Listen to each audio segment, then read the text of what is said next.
અને જેટલી જેટલી જોગમાયાઓ આવી એ બધા ચારણોના ઘરે આવી 9 લાખ લોબડિયાળી કહેવાય. એવું વિસાવદર તાબાનું સતાધારથી 3-4 કિલોમીટર દૂર રામપરા ગામ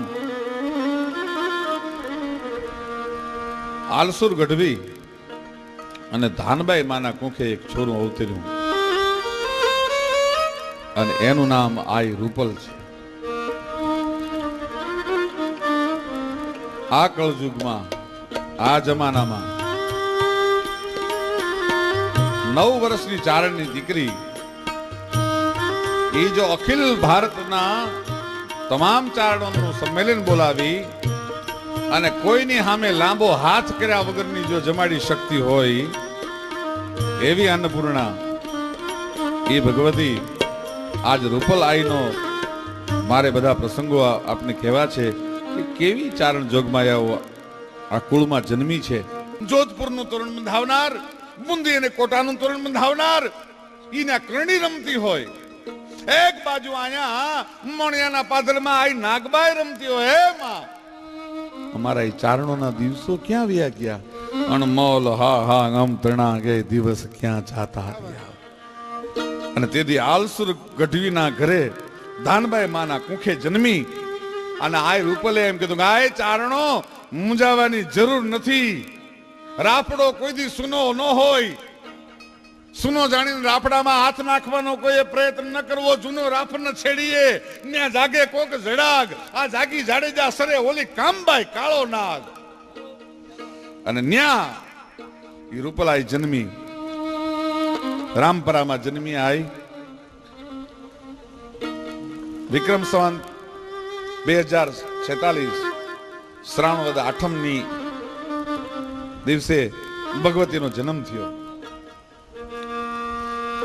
નાનપણથી જ ભગવતીની મહેરબાની સાથે, જોગમાયાનો સંસ્કાર સાથે જે ભગવતી જન્મી હતી, દીકરી ધીરે ધીરે મોટી થવા માંડી. પણ જવાહર હોય છે એની પરખ કરવી નથી પડતી. કહે છે પુત્રના પગ પારણે પર ખાઈ જાય છે. આ તો પારણામાંથી જન્મેલી, આ તો અંશલેન જન્મેલી, આ તો આદિ ભગવતીનો અવતાર થઈને આવેલી. એને દુનિયા સહન ન કરી શકે. ખબર પડી જાય કોણ છે આ તત્વ.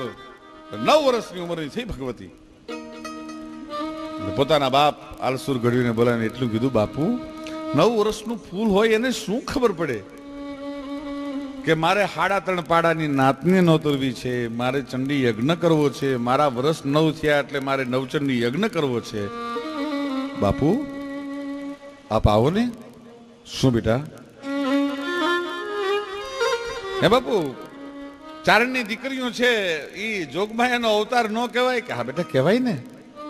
બાપુ જોગમાયા નથી? અરે મારા બાપ, તું તો જોગમાયા જ છો ને. બાપુ મારા 9 વર્ષ પૂરા થયા ને, મારે એક યજ્ઞ કરવો છે, મારે નવચંડી કરવી છે. અને ગરીબ બાપે એમ કહેવાય છે કે પોતાના 4 ખૂણાના ઝૂંપડામાં નજર કરી નવચંડી રૂપલ કરવી હોય, 3.5 પાડા નાતને નોતરવી હોય, દુનિયામાં ડંકો વાગે, જગતને ખબર પડે એટલે નાત સિવાયના બીજાય માણસો આવે, અને તું તો અન્નપૂર્ણા કહેવા. રૂપલ તને ખબર છે કેટલા રૂપિયાનો ખર્ચો થાય? એટલે ચારણોમાં જેને આયુ કહેવાય બધા આયુને બોલાવ્યા, કોઈનું નામ નથી લેતો.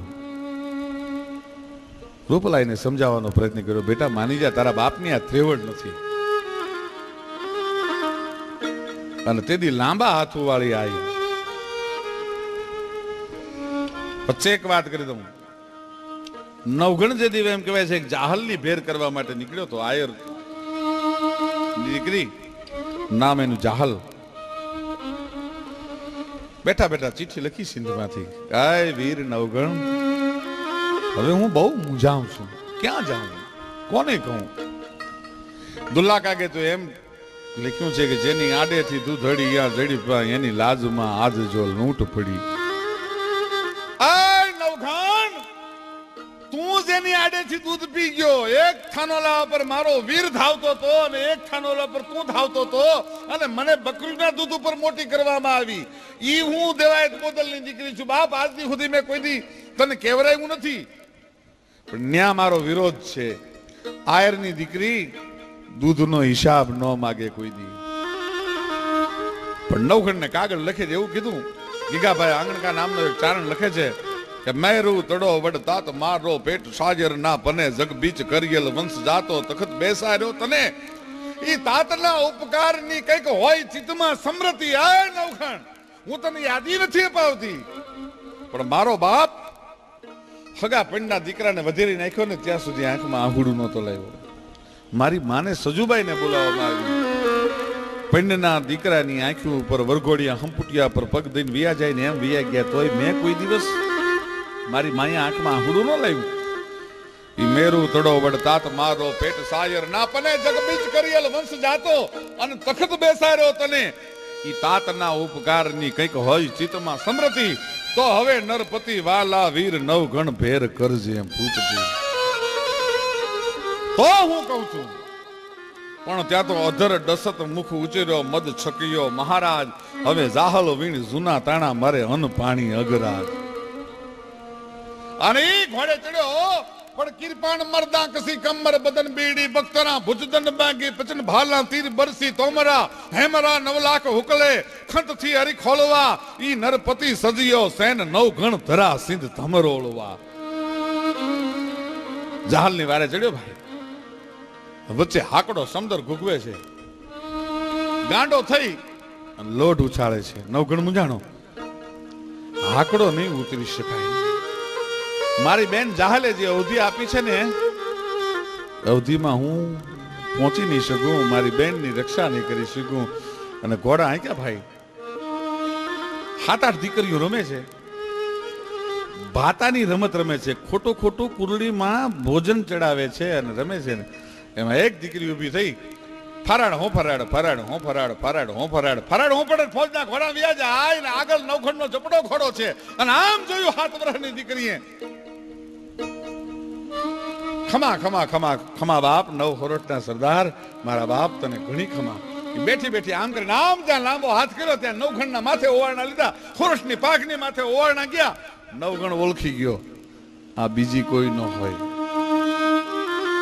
આ ચારણ જોગમાયા જ છે. ઘોડાનું પ્લાન છાંડ્યું, ગળામાં પોતાના પાઘડીનો આંટો છોડી, જેને આંતરવાસી પાઘડી કહેવાય. પાઘડીનો આંટો છોડી, અરે હા હા હા ખોરટના હરદાર મારા બાપ તને ખમા 9 ખંડ, તારે વધારે નમવાનું ન હોય. માં જાહલ ની વારે જાઉં છું બાપ, જમ્યા સિવાય નહીં જવા દઉં. હે કે મારી 9 લાખ દળનું કટક લઈને હું ભેગો નીકળ્યો છું અને તું તો પૂર્ણિમા તારી દીકરી મારે રમત. કે બાપ બેઠા બેઠા તારા ઓવાળના લીધા હજી તને ખબર નથી પડતી ગાંડા કે હું કોણ છું.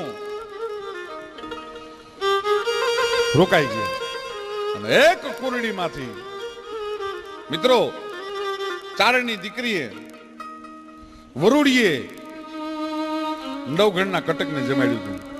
કીધું હતું કે આ પતરાવાળા પીરસાઈ ગયા છે, કલ્પના કરો તમારે શું જમવું છે અને ઈ ભોજન હું ન પીરસું તો હું વરુડી ચાંખડાની ન કહેવા. આ માણસ 9 ગણનો હાળો ફોજમાં ભેગો હતો, એને કીધું કે પાણા ગડગડિયા મારે ખાવા છે. એના ફોજમાં ગડગડિયા પીરસાણ હતા.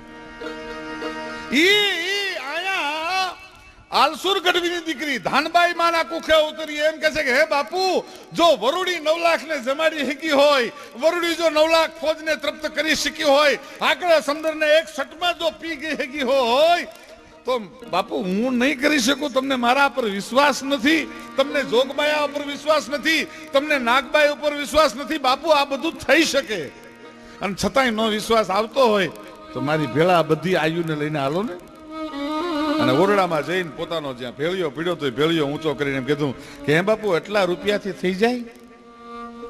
હા બાપ થઈ જાય. અને સાહેબ રામપરા ગામના પાદરમાં 9 વર્ષની ચારણની દીકરી જોગમાયા રૂપલ જીવે છે. રાફડા કોઈ દી સુના ન હોય. 15/4 અને 2001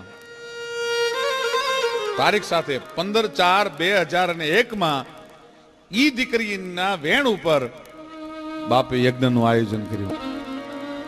નવચંડી યજ્ઞ રચાણો, 9 કુંડની રચના થઈ, ભગવતીઓને આહુતિઓ આપવાની તૈયારી થઈ. બ્રાહ્મણોએ વેદ મંત્રના ઉચ્ચાર શરૂ કર્યા.